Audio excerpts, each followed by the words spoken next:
৭৮ সংখ্যক স্বাধীনতা দিৱসৰ দিনটোত ভাৰত মাতৃৰ জয়ধ্বনিৰে মুখৰিত হয় গোৱালপাৰাৰ জলেশ্বৰ।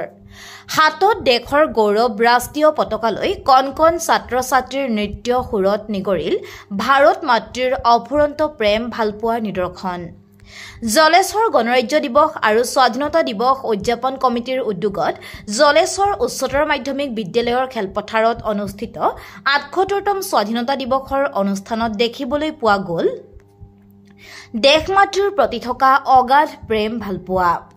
জলেশ্বৰ উচ্চতৰ মাধ্যমিক বিদ্যালয় খেলপথাৰত জলেশ্বৰ সমষ্টিৰ কেন্দ্ৰীয়ভাৱে অনুষ্ঠিত ৭৮ সংখ্যক স্বাধীনতা দিৱস অনুষ্ঠানত মুখ্য আৰু সন্মানীয় অতিথিৰূপে অংশগ্ৰহণ কৰি ৰাষ্ট্ৰীয় পতাকা উত্তোলন কৰে জলেশ্বৰ সমষ্টিৰ সন্মানীয় বিধায়ক আফতাবুদ্দিন মোল্লা আৰু প্ৰাক্তন বিধায়ক চাহাবুদ্দিন আহমেদ চাহাবে।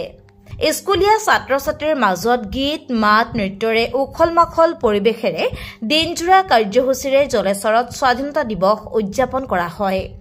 প্ৰেম আৰু ভাতৃত্ববোধৰ লক্ষ্যৰে আবেলি জলেশ্বৰ আৰু বলাই খামাৰাৰ মাজত এখন প্ৰীতি ফুটবল মেচ অনুষ্ঠিত হয়। আজি ৭৮তম স্বাধীনতা দিৱসৰ আগত অনুষ্ঠানটো প্ৰথমতে মই আমাৰ দলীয় যিটো খাদ্য আমাৰ দলৰ এটা কাৰ্যালয় আছে ব্লক কমিটি অফিচ তাতে ৰাতি উদযাপন কৰিলোঁ। উত্তোলন পতাকা উত্তোলন কৰি আমি জলেশ্বৰ মহাবিদ্যালয়ত অংশগ্ৰহণ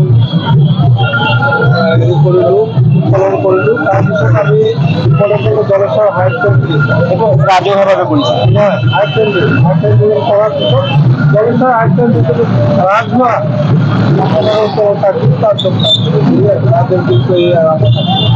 আমি এইবাৰ আমাৰ ভাৰতবৰ্ষৰ গৌৰৱময় ৭৮তম স্বাধীনতা দিৱস। এই স্বাধীনতা দিৱস আমি জলেশ্বৰ ৰাজহুৱা যিটো উচ্চতৰ মাধ্যমিকৰ যিটো খেলপথাৰ এই খেলপথাৰত আমি বৰ্ণাঢ্য কাৰ্যসূচীৰে আমি সম্পন্ন কৰিলোঁ।